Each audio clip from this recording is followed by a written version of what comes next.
Yes, we are actually in a very good place.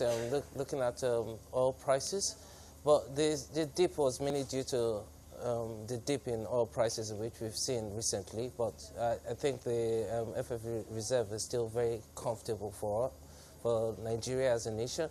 There is ample supply. CBN is still defending the naira, and also on the foreign exchange market, and also on the street, on the black market. So CBN has actually shown presence, and that may be what's taking a toll on the FX market. We're still having around 47 billion US dollars. What is the scope, in your opinion, for an increase before the end of the year? Where do you think we could end up if we do see oil prices where they are right now?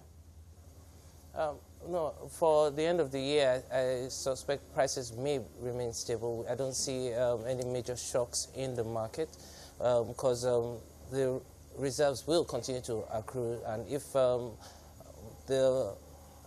what we've seen is people project oil prices may even rise towards the end of the year.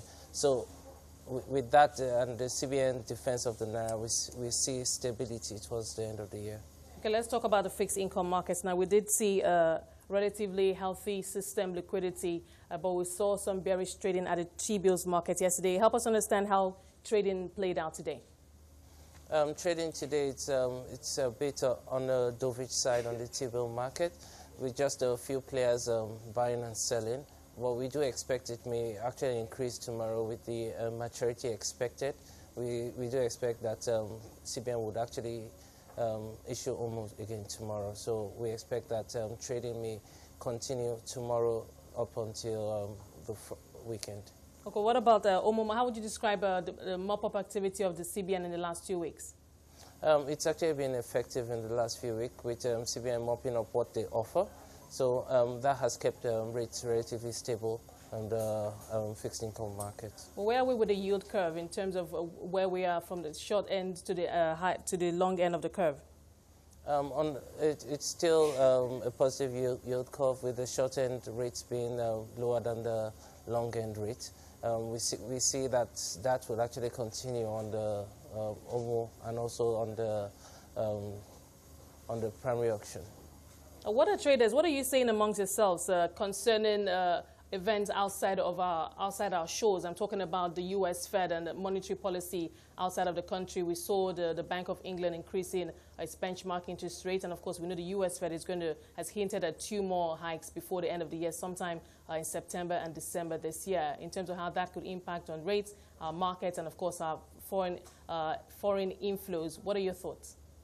My thoughts on the pounds mainly, it's just the Brexit talks that seem to be the main headline news. Even with the hiking rates, it's still we still see dollar strengthening. So it's all the headline over on the pound market is mainly Brexit talks. If it's going bad, the pound continues to weaken until we see Theresa May do something new. But on the dollar market, we see with the relative hiking rate, we see it's what we've continued to experience, reduced interest in the emerging market. But with our rate still higher than what the dollar has to offer, it's not yet an immediate threat. But maybe further down, after the next 2 more hikes, we'll see where we are.